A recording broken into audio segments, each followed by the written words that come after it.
내리시듯 성령의 단비를 부어 새 생명 주옵소서.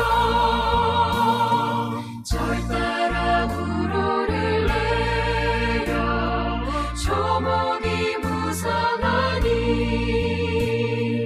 갈급한 내 심령 위에 성령을 부으소서. 가물어 메마른 땅에 단비를 내리시듯 성령의 단비를 부어 새 생명 주옵소서.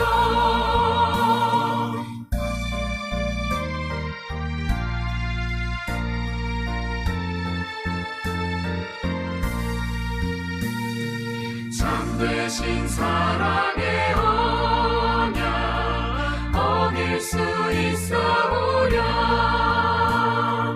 오늘의 흡족한 은혜 주실 줄 믿습니다.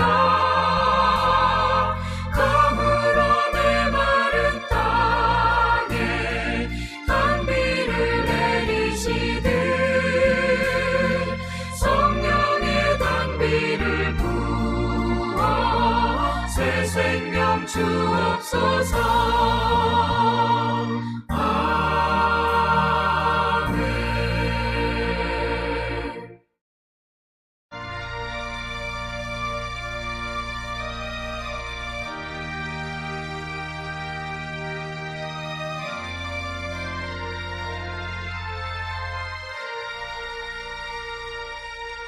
갈보리 산 위에 십자가 섰으니 주가 고난을 당한 벼라. 험한 십자가를 내가 사랑함은 주가 보혈을 흘리리라. 최후 승리를 얻기까지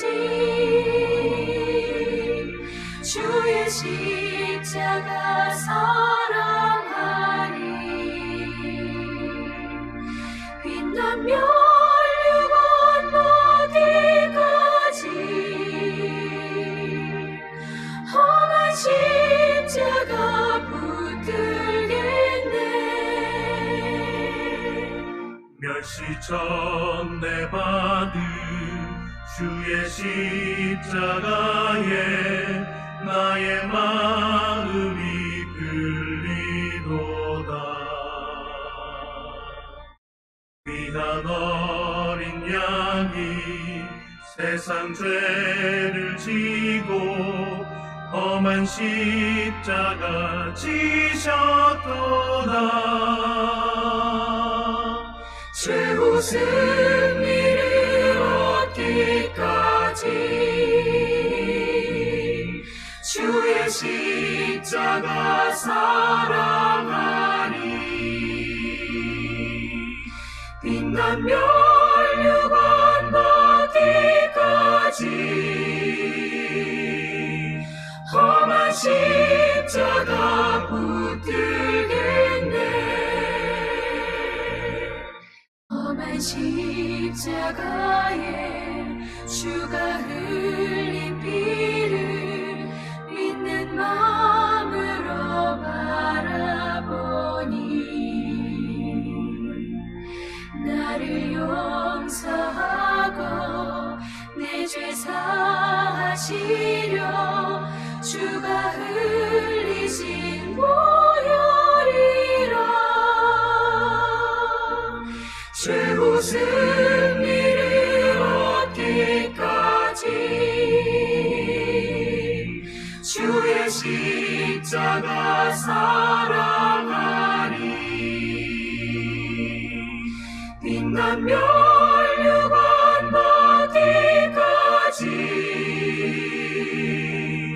험한 십자가 붙들겠네.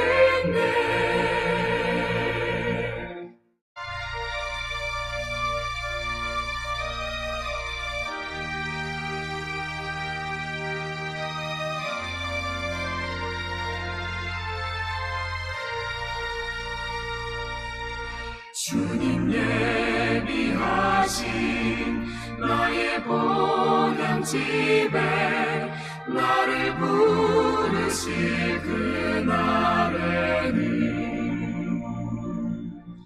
영광 중에 계신 우리 주와 함께 내가 죽도록 충성하리. 최후 승리를 얻기까지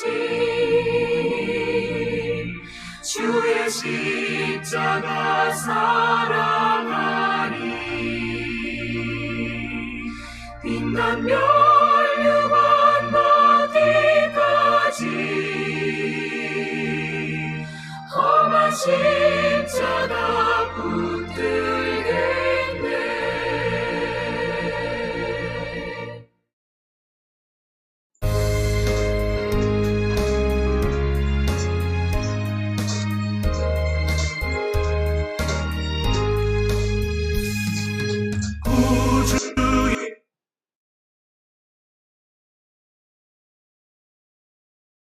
예, 우리 시간이 되었습니다. 이 12월 셋째 주 주일 예배를 드리도록 하겠습니다. 찬송가 35장으로 같이 찬송하시겠습니다.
이 시간에 우리 찬송가 뒤에 있는 교동문 118편 구주 강림으로 우리 같이 성시 교독하시겠습니다.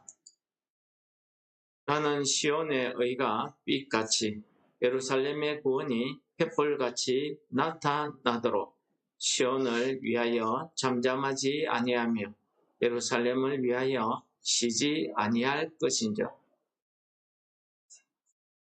이방 나라들이 내 공의를 뭇 왕이 다 내 영광을 볼 것이요 너는 여호와의 입으로 정하실 새 이름으로 일컬음이 될 것이며 너는 또 여호와의 손의 아름다운 관, 내 하나님의 손의 왕관이 될 것이라. 원하건대 주는 하늘을 가르고 강림하시고 주 앞에서 산들이 진동하기를 불이 섭을 사르며 불이 물을 끓임 같게 하사 주의 원수들이 주의 이름을 알게 하시며 이방 나라들로 주 앞에서 떨게 하옵소서. 주께서 강림하사 우리가 생각하지 못한 두려운 일을 행하시던 그때에 산들이 주 앞에서 진동하여 싸우니 주 외에는 자기를 앙망하는 자를 위하여 이런 일을 행한 신을 맵부터 들은 자도 없고 귀로 들은 자도 없고 눈으로 본 자도 없었나이다. 아멘. 이 시간에는 우리 한 주간 우리의 신앙생활을 되돌아보면서 하나님 앞에 잘못한 것을 회개하는 참회의 기도 시간을 가지겠습니다. 우리 다 같이 기도하시겠습니다.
이 시간에는 우리 같이 사도신경으로 신앙 고백하시겠습니다.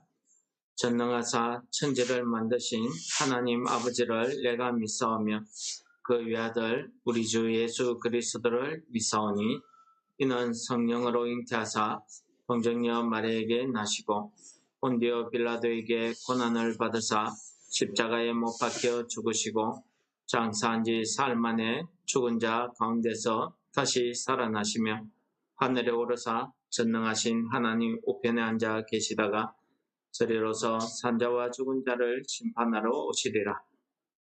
성령을 믿사오며 거룩한 공예와 성도가 서로 교통하는 것과 죄를 사하여 주시는 것과 몸이 다시 사는 것과 영원히 사는 것을 믿사옵나이다. 아멘. 이 시간 우리 예배를 위해서 우리 다 같이 기도하시겠습니다. 은혜로우신 아버지 하나님 감사합니다. 12월 한 달도 저희들을 지켜 보하여 주시고 이 어지러운 세상 가운데서 살아갈 때에 주님께서 능하신 손과 팔로 저희들을 붙드시고 이끌어 주심을 감사합니다. 오늘 이 거룩한 주일을 맞이하여 우리 함영원천교회 성도들이 주 앞에 나서 예배드립니다. 우리의 예배를 받아 주시옵소서.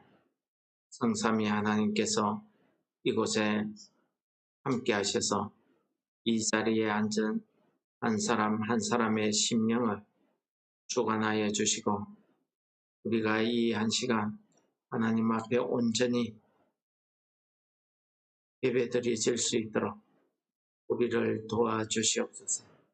우리가 이 세상에 나가 살면서 주의 자녀들로서 그리스도인으로 이 땅에서 살아갈 때에 하나님 우리가 주의 말씀에 의지하여 사는 것이 아니라 내 생각과 내 감정, 내 뜻대로 살았던 것을 고백합니다. 우리의 연약함을 주께서 아시오니 우리의 모든 인생의 무거운 짐들을 주 앞에 내려놓을 수 있도록 저희들에게 은혜를 부어 주시옵소서. 우리의 죄를 사하여 주시옵소서. 우리가 주 앞에 나오게 하셨사오니 오늘도 주 앞에 나온 저희들에게 주께서 말씀 전하여 주시고 주의 말씀이 우리 심령 안에서 살아 역사하여서 영의 양식이 되게 하여 주시옵소서. 우리가 이 땅을 살아가면서 주께서 우리 한 사람 한 사람에게 주신 주의 그 사명을 오늘도 말씀을 통해서 깨닫게 하시고 우리가 이 땅에서 왜 살아가는지 무엇을 위해서 사는지를 알게 하여 주셔서 주의 올바른 길로 어려운 길로 행하게 하여 주시옵소서.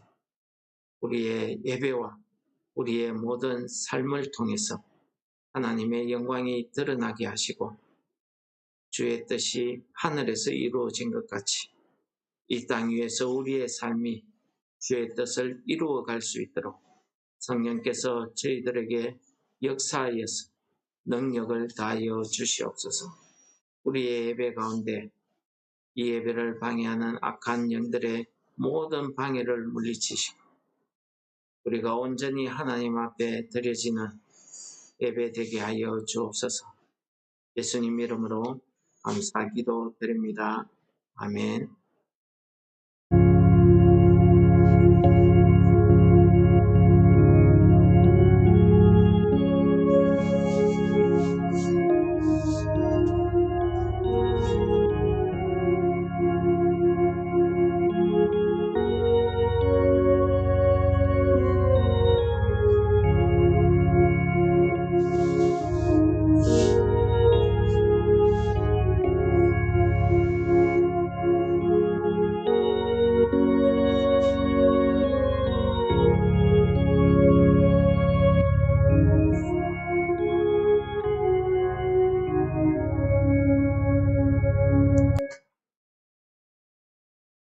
이 시간에 우리 찬송가 289장으로 우리 같이 찬송하시겠습니다.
오늘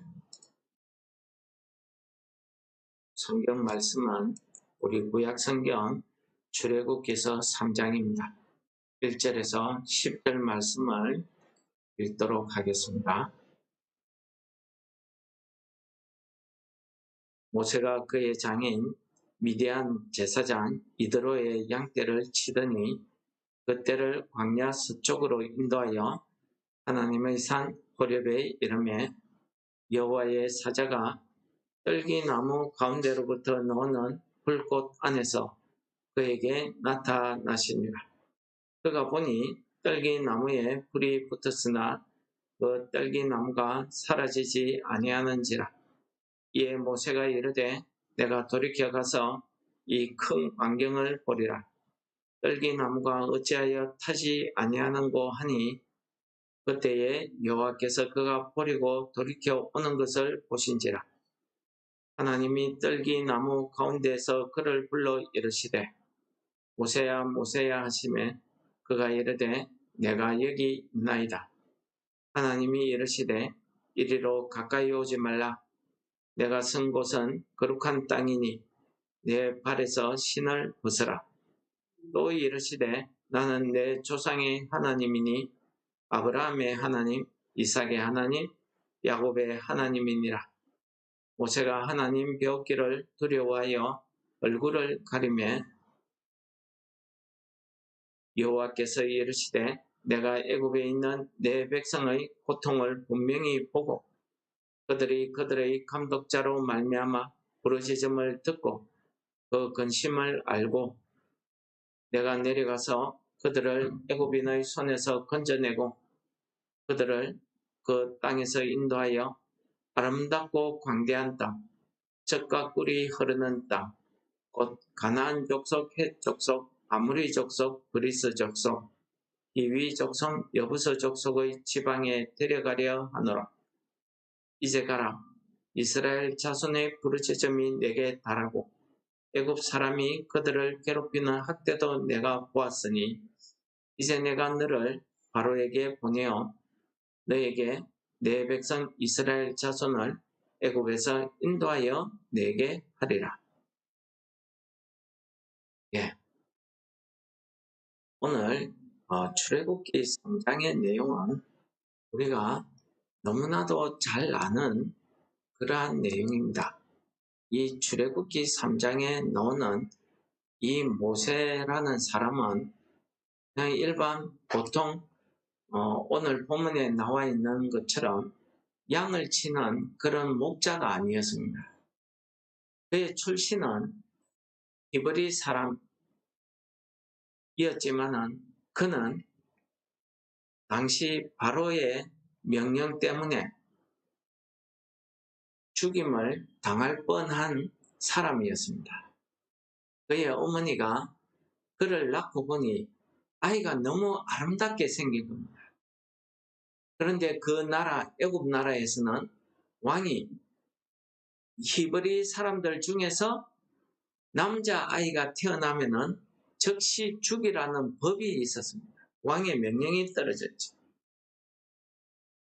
그래서 이 아이를 죽여야 되는데 엄마가 차마 이 아이를 죽이지 못하는 겁니다. 그래서 어떻게 합니까? 강가에 가서 갈대를 뜯어가지고 조그마한 상자를 만듭니다. 그리고 그 속에 이 아이를 넣고 그 강 위에 띄어보냅니다.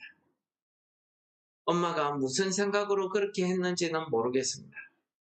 그 갈대 상자가 물을 따라서 천천히 흘러가다가 우연히 그 애굽 나라의 왕의 공주가 그 강에 목욕하러 나온 겁니다. 공주가 목욕을 하다가 보니까 웬 상자 하나가 물 위에 떠오는 거예요. 그래서 신하를 시켜서 가져오게 했더니 그 상자 안에 웬 사내아이가 있는 겁니다. 이 공주가 이 사내아이를 보고 너무 기뻐하는 겁니다. 그래서 이 사내아이를 불쌍히 여깁니다. 분명히 이 아이는 히브리 사람이 죽이지 않고 버린 아이구나 하는 걸 공주가 알았습니다. 그런데 이 공주가 히브리 이 아이를 불쌍히 여겼기 때문에 그가 그 아이를 데리고 자기 궁전에 들어갑니다. 그리고 그 아이를 위해서 히브리 유모를 불러서 그 아이에게 젖을 먹여 키우게 했습니다. 이렇게 자라서 모세는 뜻하지 않게 애굽 나라의 왕이 사는 궁전에서 살았습니다. 왕의 자손으로 살았습니다. 왕자로 컸지요. 한 나라의 왕자입니다. 그의 권력이 얼마나 대단하며 그의 지식이 얼마나 대단합니까? 혹 역사학자들은 이렇게 이야기합니다. 애굽 나라, 오늘날 이집트지요. 아프리카의 위쪽에 있는 이집트 나라에 가면은 커다란 피라미드나 여러 가지 건축물들을 우리가 볼 수 있습니다. 이제 어떤 역사학자들은 그러한 건축물을 모세가 직접 설계하고 모세가 세운 것으로 이야기하는 역사학자들도 있습니다. 무슨 말이냐면은 모세는 그냥 일반적인 왕자로 큰 게 아니고 그 나라에서 이러한 엄청난 일을 하는 그러한 권력자였습니다. 그는 어려서부터 유모 밑에서 자라면서 유모가 이 모세에게 너는 히브리 사람이라는 것을 가르쳐 줍니다. 그리고 너는 하나님의 백성이라는 걸 가르쳐 줍니다. 그렇게 유모의 젖을 먹고 유모의 교육을 받고 자랐기 때문에 모세가 말은 하지 않았지만은 자신은 히브리 사람이라는 걸 알고 있었습니다. 어느 날 하루는 이 공사장에 일을 감독하기 위해서 모세가 왕자이기 때문에 부하들을 이끌고 공사장에 나갔습니다. 나갔더니 애굽 사람 감독관이 히브리 노예를 채찍으로 마구 때리는 겁니다.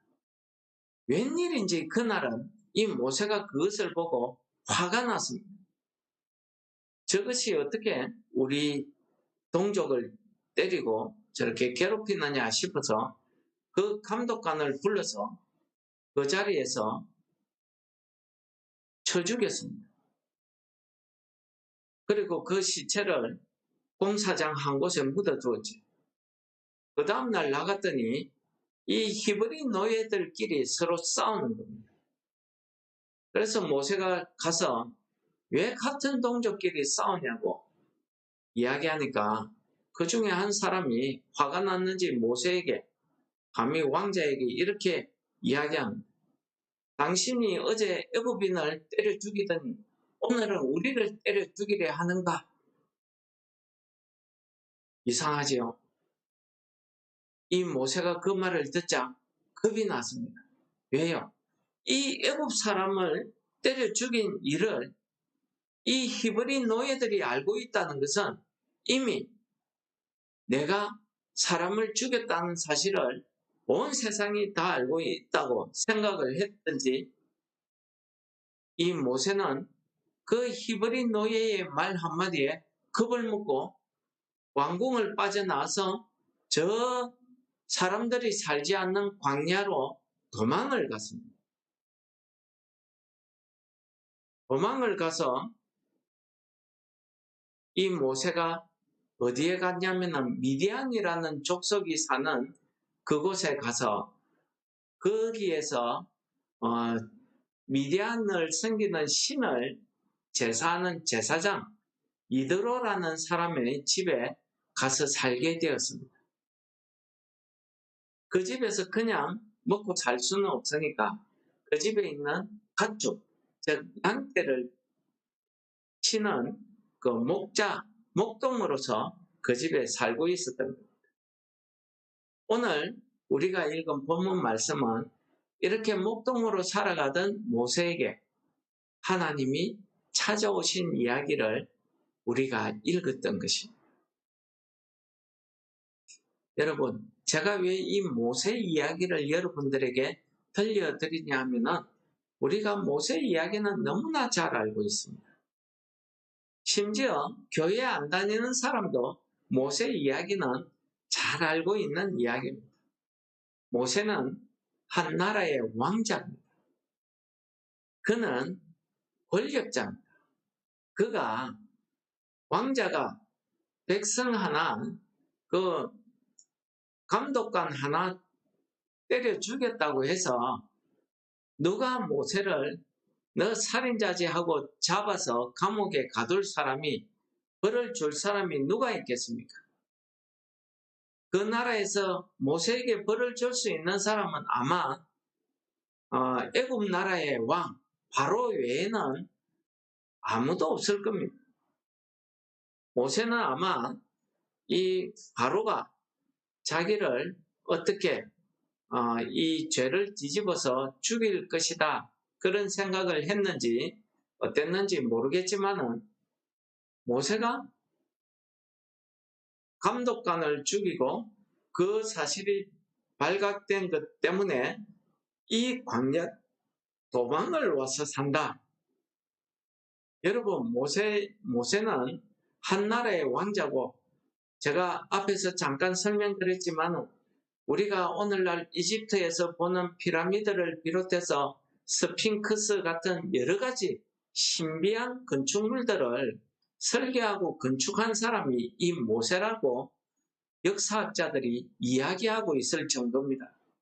모세는 그냥 어리석은 사람이 아닙니다. 애굽 나라에 그 당시 세계의 최첨단 과학 문화 지식을 두루 습득했습니다. 그는 전쟁에 나가면 용사였습니다. 그가 가지고 있는 지식, 그 기술, 용맹함은 타의 추종을 불허할 정도로 아주 뛰어난 사람입니다. 그런데 이런 모세가, 이런 권력자가 어떻게 해서 하루아침에 그 변방에 살고 있는 미디안이라는 조그만한 족속의 그 제사장의 양떼를 치는 이 목동으로 전락을 했을까? 우리 사람의 눈으로 볼 때에 모세는 완전히 실패한 사람입니다. 그가 가만히 그 왕궁에 계속 살고 있으면은 바로가 죽고 나면은 모세가 왕이 될 수도 있는 그런 높은 지위에 있는 성공한 사람이었습니다. 그런데 그가 왜 하필이면은 히브리 노예 한 사람 때문에 살인을 저지르고 히브리 노예 한 사람의 말 때문에 이렇게 먼 곳까지 도망가서 숨어서 살아야 됩니다. 여러분, 이것은 그의 실패를, 그 인생의 삶의 실패를 우리에게 바로 가르쳐주는 이야기입니다.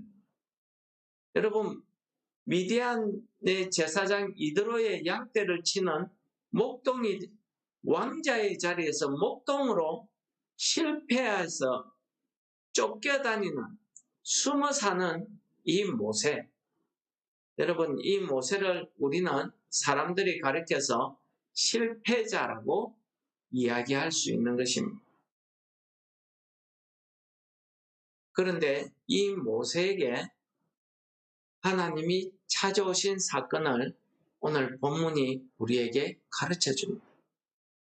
여러분, 하나님께서는 이 실패한 사람을 찾아오십니다.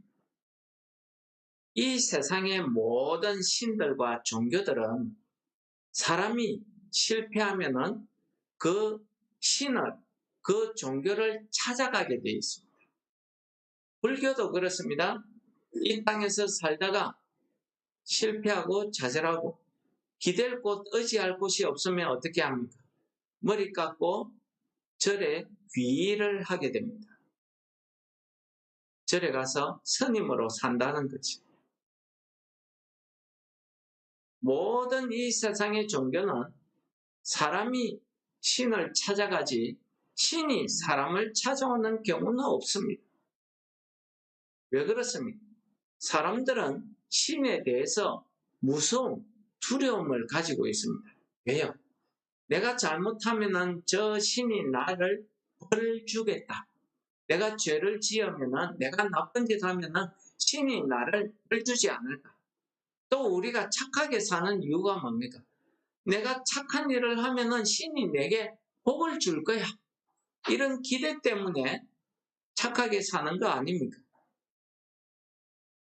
그런데 성경이 이야기하고 있는 하나님은 이 죄인, 이 실패한 사람을 찾아오시는 하나님이시라는 것을 성경은 꾸준히 이야기하고 있습니다. 여러분, 성경의 제일 첫 성경이 무엇입니까? 창세기 있습니다. 창세기에서 제일 앞장에 읽어보시면 아담과 하와가 나타납니다. 이 아담과 하와는 하나님께서 너 이 선악과를 알게 하는 나무의 열매를 따먹지 말라고 했는데 이 아담과 하와는 그 열매를 따먹었습니다. 그리고 이 아담과 하와는 눈이 밝아졌다고 성경은 이야기합니다. 자기가 벗은 것을 알게 되었다는 겁니다. 즉 무슨 말입니까? 선악과를 알게 하는 나무의 열매를 따먹는 순간 아담과 하와는 죄라는 것을 알게 되었고 부끄러움이라는 걸 알게 되었다. 내가 죄를 지었기 때문에 하나님 앞에 나아가지 못한다는 걸 알았기 때문에 그는 하나님의 얼굴을 피해서 나무 그늘 밑에 숨었습니다. 무엇을 이야기합니까? 자기 인생에 실패를 하게 되면 이렇게 숨게 되는 것이 우리 사람의 인생이다. 모습이라는 것입니다. 하나님 앞에 죄를 지은 자들은 반드시 하나님을 피해서 도망가게 되어 있고 숨게 되어 있습니다. 하나님을 거부하게 되어 있습니다. 그러나 그날 밤에 하나님께서 아담을 찾아오십니다. 하나님은 나무 밑 그늘 밑에 숨어 있는 아담이 알고 있습니다. 그러니 그가 숨은 장소로 찾아오신 것이죠. 그러고 뭐라고 합니까? 아담아, 아담아, 내가 어디 있느냐? 라고 아담을 찾습니다. 하나님이 아담이 나무 밑에 숨은 걸 몰라서 그러겠습니까? 무엇입니까? 실패한 아담을 찾아오신 것입니다. 여러분, 아담만 그렇습니까? 아닙니다. 그 이후에 모든 역사 가운데 하나님께서는 실패한 사람을 찾아오십니다. 우리가 잘 알고 있는 사람, 야곱입니다. 이 야곱이 형과 아버지를 속이고 형의 권리를 빼앗았습니다. 그리고 화가 나서 자기를 죽이려고 하는 형을 피해서 외삼촌 집에 도망가서 살았습니다. 살면서도 어떻게 합니까? 외삼촌을 속이고 외삼촌의 재산과 외삼촌의 딸들을 다 차지합니다. 그리고 밤에 도망놓습니다. 그가 갈 곳이 어디 있습니까? 그래서 아버지 집을 찾아가는데 과거에 자기가 형에게 잘못된 죄가 생각납니다. 뭐가요? 형의 장자 권리를 빼앗아서 형이 자기를 죽이려고 했던 그 일이 생각나는 겁니다. 그래서 어떻게 합니까? 아버지 집을 앞에 두고 야복강이라는 이 강을 건너면 아버지 집에 가는데 그 강을 건너기 전에 그는 모든 재산과 가족들을 먼저 다 보내고 자기 혼자 강가에 앉아서 하나님 앞에 기도하는 장면은 우리는 읽습니다. 그때 하나님께서는 이 인생에 실패하고 죽음 때문에 두려워하고 겁먹고 있는 형이 나를 찾아와서 죽이지 않을까 겁먹고 있는 이 야곱에게 찾아와서 그에게 무엇이라고 합니까? 내 이름을 다시는 야곱이라 하지 마라.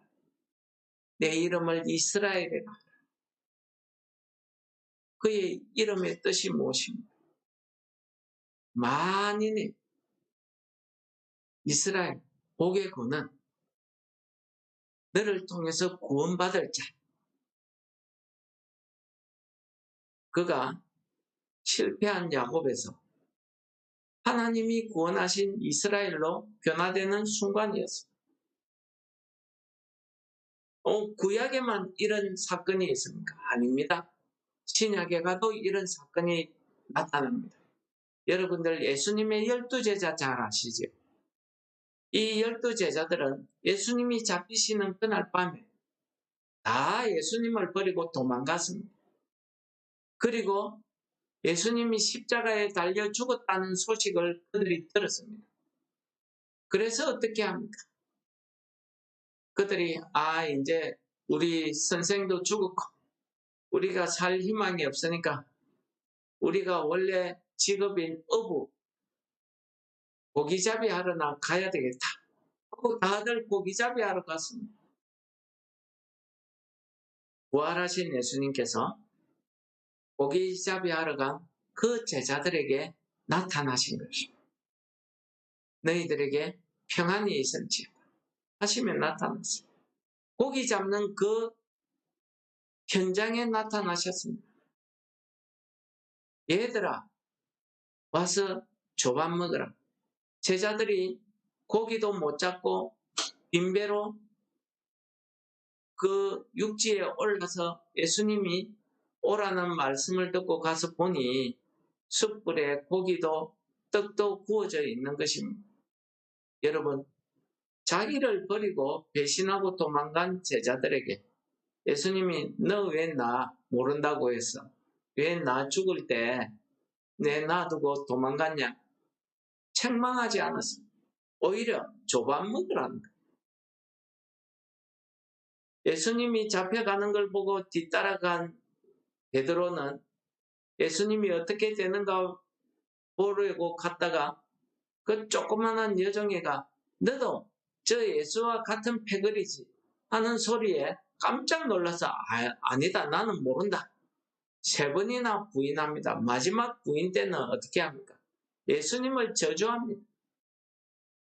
그랬던 이 베드로가 이 실패한 베드로에게 예수님께서 뭐라고 합니까? 시몬의 아들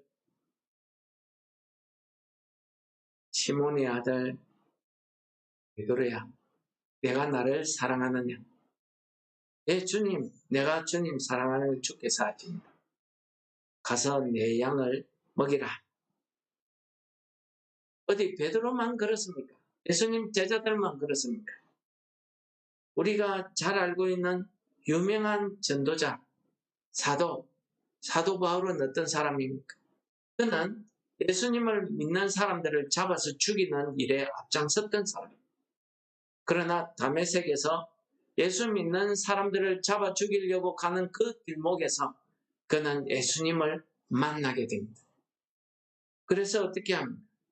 예수님을 죽이던 사람에서 그는 예수님을 만난 이후에 예수님의 복음을 위해서 3번이나 소아시아와 유럽 전역을 다니면서 예수님의 복음을 전하다가 로마에서 그가 순교를 당하고 죽습니다. 여러분, 오늘 성경 말씀은요, 실패한 모세를 찾아온 것입니다. 누가? 하나님. 이 세상의 모든 종교는 실패하고 죄를 짓고 좌절하면은 그 실패한 것을 이겨내기 위해서 어찌 살 길을 찾아보기 위해서 죄를 용서받기 위해서 사람들이 신을 찾아가서 빕니다. 수행을 합니다. 고생을 합니다. 마음의 평안을 얻기 위해서 굶기도 하고 얼마나 그 수행을 하면서 고통을 당합니까? 그런데 성경이 이야기하는 하나님은 그러한 죄인, 그러한 실패자를 찾아오시는 하나님이시라는 것을 이야기하고 있습니다. 오늘 본문 말씀을 잘 읽어보시면 실패한 모세를 찾아오신 하나님이 그냥 모세에게 찾아와서 뭐 사람이 실패할 수도 있지. 다음에 더 잘하면 돼. 이런 말 하지 않았습니다. 뭐라고 합니까?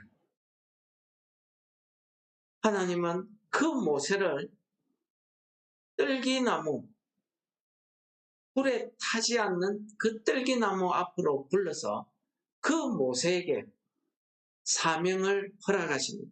어떤 사명입니까? 이제 가라. 이스라엘 자손의 부르짖음이 내게 달하였고 애굽 사람이 그들을 괴롭히는 학대도 내가 보았으니 하나님께서 자기 백성 이스라엘 백성들이 애굽에서 학대받는 것을 고통당하는 것을 보았다고 합니다. 그들이 고통당하며 부르짖는 그 신음소리, 그 고통의 울부짖음을 하나님이 들으셨다고 합니다. 그래서 이 모세에게 뭐라고 합니까? 10절입니다. 이제 내가 너를 바로에게 보내어 너에게 내 백성 이스라엘 자손을 애굽에서 인도하여 내게 하리라. 여러분, 과연 이 모세가 살인죄를 저지르고 도망온 누가 와서 나를 잡아서 죽이지 않을까? 나를 잡아서 애굽의 왕 바로에게 끌고 가서 사형을 받게 하지 않을까?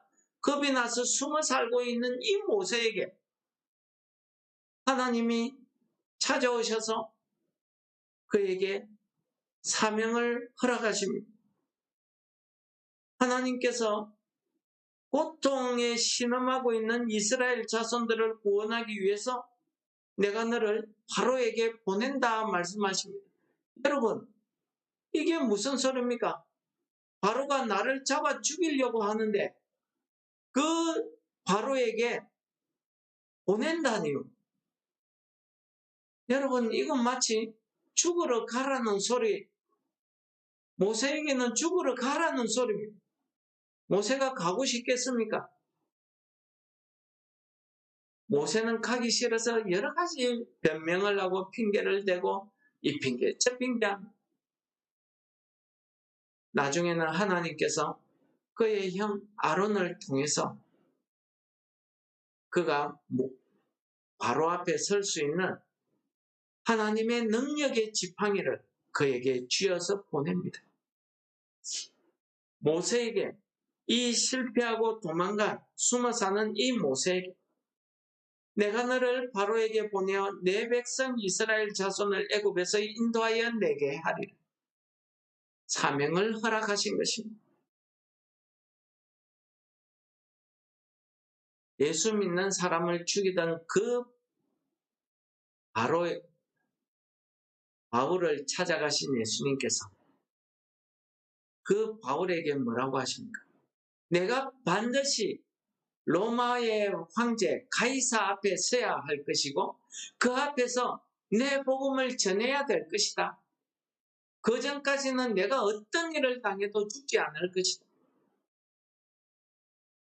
이방의 하나님을 모르는, 예수를 모르는 그 이방 사람들, 유대 사람들 외에 모든 사람들을 구원하시기 위해서 이방의 사도로 이 바울을 불렀던 것입니다. 예수님께서는 자기를 모른다고 부인하고 저주까지 하던 그 제자 베드로에게 찾아오셨습니다. 시몬의 아들 요한아, 내가 나를 사랑하느냐? 그렇다면은 내 양을 먹이라. 이게 뭡니까? 가서 복음을 전하고 그들을 구원해 내라는 것입니다. 애굽에서 인도해 내라는 것입니다. 여러분, 실패자를 찾아오신 하나님은요, 그냥 실패자를 찾아서 위로만 하려고 찾아오신 것이 아니라는 사실. 무엇 하려고? 하나님께서 이 실패한 자를 찾아오셔서 그들에게 사명을 그들에게 허락하고 있더라는 것입니다.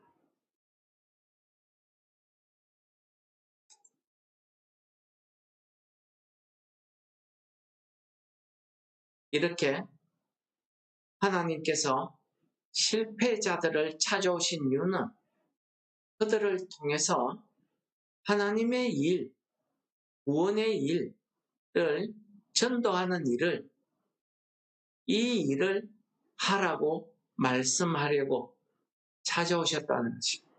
사람이 이 땅에서 무엇을 하면서 가야 되는지를, 그 인생의 목표를 주시기 위해서 찾아오셨다는 사실입니다. 실패자는 이제 인생의 삶의 목표를 잃어버리고 실패했기 때문에 무엇을 위해서 살아가야 될지 모르는 사람을 우리는 실패자라고 이야기합니다. 그런데 그런 사람들을 찾아와서, 그런 실패자를 찾아와서 하나님께서 내가 무엇을 위해서 살아야 될 것을 가르쳐 주시고 사명을 허락하셨다는 것입니다. 이게 무엇입니까? 실패자에게 찾아오신 하나님은 그야말로 실패자에게는 축복이고 복이고 은혜입니다. 여러분, 이 세상에 누가 실패한 사람을 찾아와서 취직도 시켜주고 일도 주고 돈도 주고 사람으로 살아갈 수 있도록 해줄 사람이 누가 있습니까?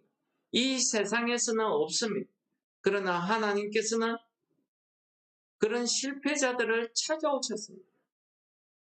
하나님의 일, 그 구원의 사명을 그들에게 허락하셨습니다.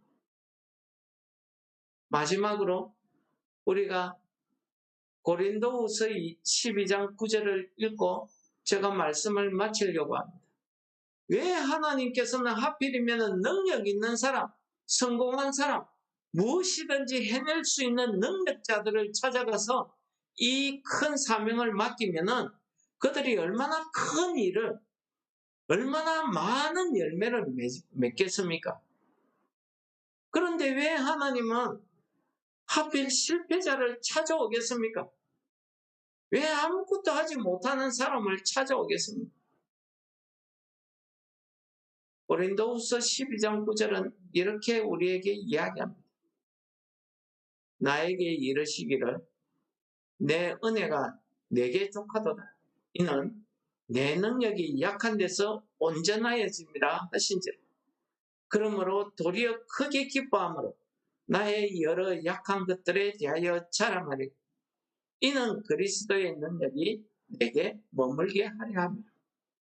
여러분, 이 말씀은요, 바울의 신앙 고백입니다. 바울은 그가 실패하고 나서 예수님을 만났습니다.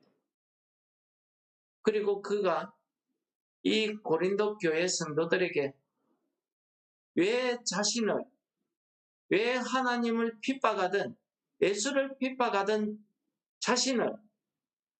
실패한 자신을 예수님이 찾아와서 이 사도로 세웠는지 그 믿음의 비밀을 고백하고 있는 것입니다. 무엇입니까? 예수님께서 너에게 준 은혜가 족하다는 것입니다. 바울이 어떤 은혜를 받았기에 바울이 예수님을 만난 이후에 그의 삶은 고통과 고난의 삶이었습니다. 강도를 만나기도 하고 동족에게 잡혀서 죽을 뻔한 매를 39대를 3번이나 당하고 파도에 휩쓸려 죽을 뻔하기도 하고 옥에 갇히기도 하고 여러 고통 고난을 받았습니다. 그는 언제 죽어도 이상하지 않을 만큼의 그런 삶을 살았습니다. 아무것도 할 수 없는 그였습니다. 그런데 예수님께서는 그에게 준 그 고통, 고난이 그에게 은혜였다는 사실을 이야기하고 있는 것입니다. 여러분, 그는 환경만 그렇습니까? 아닙니다. 자기 몸에 질병도 가지고 있었습니다. 그는 자기 몸에 사탄의 가시가 있다고 이야기합니다. 그 가시를 없애기 위해서 하나님 앞에 3번이나 기도했다고 합니다. 그런데 그 가시를 없애주지 않더라는 것입니다. 그러면서 하신 말씀입니다. 내 은혜가 내게 족하다. 왜요? 그리스도의 능력, 내 능력이 너의 약한 데에서 온전하여진다. 흠이 없이 100% 완전하게 완성되어지는 것은 바울의 능력이 있는 바울에게서 채워지는 것이 아니라 병들고 고통당하고 인생에 실패한 모습의 삶을 살고 있는 이 바울을 통해서 예수 그리스도의 능력이 100% 온전하게 달성되게 하기 위해서 그렇다는 것입니다. 그렇다고 하면은 하나님, 예수님께서 이 바울에게 주신 그 은혜가 얼마나 큽니까? 그래서 그는 이 예수님의 말씀을 듣고 그가 크게 기뻐했다고 합니다. 크게 기뻐했다고 합니다. 그러면서 자기의 여러 약한 것들, 사람들에게 말하면 부끄럽고 창피한 것들을 자랑한다고 합니다. 왜요? 자기의 그런 부끄러움, 그런 창피함, 그런 숨은 죄들을 통해서, 그의 모습을 통해서 예수 그리스도의 능력이 나를 통해서 나타나게 하기 위해서 그렇다는 것을 그가 오늘 우리에게 이야기하고 있는 것입니다. 여러분, 오늘 우리가 불렀던 찬송 기억하십니까? 주 예수 내 맘에 들어와 계신 후 변하여 새 사람 되고. 여러분, 이 새 사람이 무슨 실패자가 성공자가 되고 가난한 자가 부자가 되는 걸 말하는 게 아닙니다. 새 사람이 무엇입니까? 능력 있고 예수 그리스도를 만나서 예수 그리스도의 복음의 전도자가 된 바울과 같은 그런 삶을 이야기합니다. 이 땅에서 아무런 사명도 없이 아무런 목적도 없이 그냥 내 가진 것, 내 능력껏, 내 가진 돈 가지고 내 마음대로 내 팔 흔들고 마음대로 살고 있는 나에게 찾아오셨어요. 우리가 무엇을 위해서 살아야 될지를 깨닫게 하시, 그것이 새 사람. 예수님이 내 마음에 들어오셔야 내가 새 사람으로 변한다는 것입니다. 그래야 내가 늘 바라던 그 참빛 찾을 수 있다는 것입니다. 그 목적 찾을 수 있다는 것입니다. 그래서 찬송하지 않습니까? 주 예수 내 마음에 오심, 주 예수 내 마음에 오심. 주 예수 내 마음에 오셔서 나도 모르는 그 물밀듯이 밀려드는 내 마음의 기쁨이 넘친다는 사실. 우리가 찬송하는 찬송가 아니었습니까? 여러분, 오늘 이 찬송이 성탄절을 앞두고 있는 참 실패하고 좌절하고 슬픔의 어둠에 앉아있는 모든 성도들에게 큰 기쁨의 빛으로 오시는 예수님이 우리의 심령에 오셔서 말도 할 수 없는 물밀듯한 그 기쁨이 넘치시는 우리 성도 여러분들 되시기를 축원합니다. 우리 말씀을 묵상하시면서 우리 잠시 동안 같이 기도하겠습니다. 같이 기도하시겠습니다.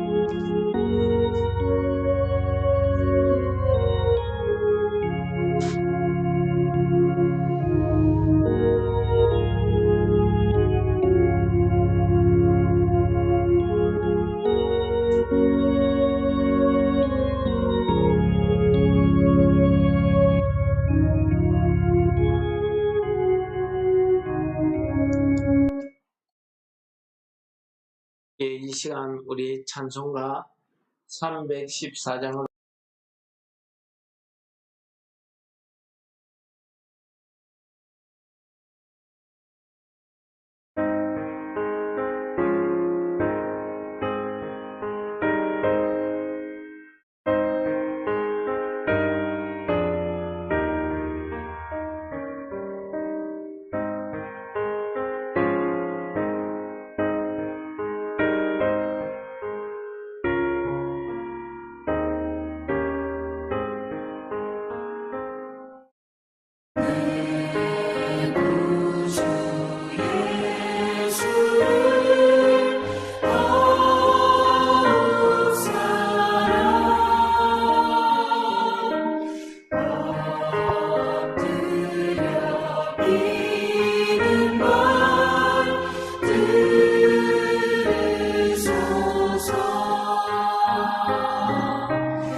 은혜로우신 아버지 하나님 감사합니다. 실패자를 찾아오시는 하나님 감사합니다. 인생의 삶을 살아가다가 여러 가지 어려움에, 시험에 낙심하며 좌절하며 슬픔 가운데 있는 자들을 찾아오시는 하나님 감사합니다. 오늘도 예수님께서 저희들을 찾아오셔서 우리의 낙심한 심령 가운데 기쁨이 물밀듯 넘치게 하여 주시옵소서. 오늘도 죄의 무거운 짐 속에 살아가고 있는 우리에게 찾아오셔서 우리의 모든 죄짐을 주께 맡길 수 있는 은혜가 우리 가운데 넘치게 하여 주옵소서. 이 일을 위해서 저희들을 불러서 가명언천교회로 세워주셔서 우리의 드리는 헌금이 주의 뜻을 이루는 데에 귀하게 쓰임받게 하여 주시옵소서. 예수님 이름으로 감사기도 드립니다. 아멘. 이제는 우리 구주 예수 그리스도의 크신 은혜와 아버지 하나님의 무한하신 사랑과 성령의 교통, 인도 충만케 하시며 실패자를 찾아오시는 예수님을 내 마음의 구주로 맞아서 우리 심령 가운데 기쁨이 물밀듯 일어나기를 소원하는 모든 성도들과 그들의 심령, 그들이 섬기는 가정과 교회와 이 나라의 민족 위에 이제로부터 영원히 함께 있을지어다. 아멘.